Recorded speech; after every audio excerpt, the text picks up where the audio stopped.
আসসালামু আলাইকুম। জাতীয় বিশ্ববিদ্যালয় ২০২৩-২৪ শিক্ষাবর্ষে ২০24 সালে পরীক্ষার্থী ২০25 সালে অনুষ্ঠিত হচ্ছে। ইতিমধ্যে স্বাধীন বাংলাদেশের অভ্যুদয়ের ইতিহাস পরীক্ষাটি অনুষ্ঠিত হয়েছে। সেখান থেকে আমার সাজেশান থেকে প্রায় 100% প্রশ্নই কমন এসেছে। শিক্ষার্থীরা আপনারা চাইলে এখানে আমার এই চ্যানেল থেকে এবার রাষ্ট্রবিজ্ঞান বিভাগের মূলত রাজনৈতিক প্রতিষ্ঠান ও সংগঠন কোড নাম্বার 211-901 যেই আমাদের যে কোর্সটি রয়েছে এই কোর্সটি থেকে যে প্রশ্নগুলো দেওয়া হয়েছে এগুলো আপনারা ফলো করতে পারেন।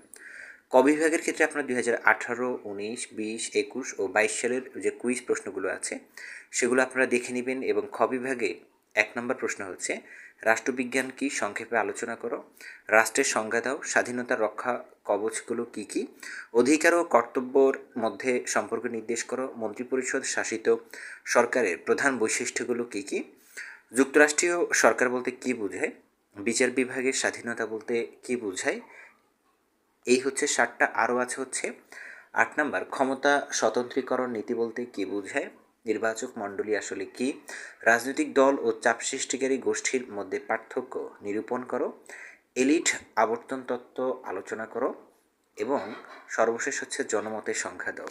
আশা করি 12টি প্রশ্ন যদি আপনারা ভালো করে পড়াশোনা করে যান তাহলে আগামী 28 তারিখের পরীক্ষা আপনারা মোটামুটি এখান থেকে অনেকগুলো প্রশ্ন কমন পাবেন ইনশাআল্লাহ। 5টার উপর আপনারা কমন পাবেন আশা করছি। গ বিভাগের রচনামূলক প্রশ্ন আছে এখানে। এই রচনামূলক প্রশ্ন থেকে এখানে আছে হচ্ছে আধুনিক রাষ্ট্রের কার্যাবলী আলোচনা করো। 2 নাম্বার আছে হচ্ছে রাষ্ট্রের উৎপত্তি সংক্রান্ত সামাজিক চুক্তি মতবাদটি উল্লেখ করো। এখানে লেখা আছে যে কোনো 6টি উত্তর দিতে হবে না, এটা হবে 5টি উত্তর দিতে হবে। 3 নম্বর হচ্ছে অস্টিনের সার্বভৌম তত্ত্বটি মূল্যায়ন করো। আধুনিক গণতান্ত্রিক রাষ্ট্রে স্বাধীনতার রক্ষা কবচ সমূহ আলোচনা করো। জাতীয়তাবাদ কি আধুনিক সভ্যতার প্রতি হুমকি স্বরূপ, মানে জাতীয়তাবাদ কি আধুনিক সভ্যতার প্রতি হুমকি স্বরূপ ব্যাখ্যা করো। সংসদীয় সরকার অন্যান্য সরকার ব্যবস্থার চেয়ে উত্তম ব্যাখ্যা করো। যুক্তরাষ্ট্রীয় সরকারের সফলতা শর্তাবলী আলোচনা করো। সাংবিধানিক সরকারের সমস্যা আলোচনা করো। সাম্প্রতিককালে আইনসভার ক্ষমতা হ্রাসের কারণগুলো বিশ্লেষণ করো। এবং 10 নম্বর বিচার বিভাগের স্বাধীনতা রক্ষার উপায়সমূহ আলোচনা করো। গণতান্ত্রিক রাষ্ট্রে বিরোধী দলের ভূমিকা কেমন হওয়া উচিত বাংলাদেশের প্রেক্ষিতে আলোচনা করো। আর 12 নম্বর আছে অনিয়ন্ত্রিত আমলাতন্ত্র গণতন্ত্রের জন্য হুমকি স্বরূপ বিশ্লেষণ করো। এই 12টি থেকে আর আগের 12টি থেকে মোটামুটি এই 12টি থেকে 5টি প্রশ্ন অ্যান্সার করার মতো কমন আসবে বলে আশা করছি। ভাগ্য ভালো হলো 8টিও কমন আসতে পারে বলে ধারণা করছি। তো প্রিয় শিক্ষার্থীরা যারা অনার্স প্রথম বর্ষ এবার ফাইনাল পরীক্ষাটি দিচ্ছে, আপনার পরিচিত সবার কাছে সাজেশনটি শেয়ার করে দিবেন, চ্যানেলটি সাবস্ক্রাইব করবেন এবং সাজেশনটি ভালো লাগলে আপনি হচ্ছে লাইক দিন, একটি কমেন্ট করে আপনার মতামত জানান।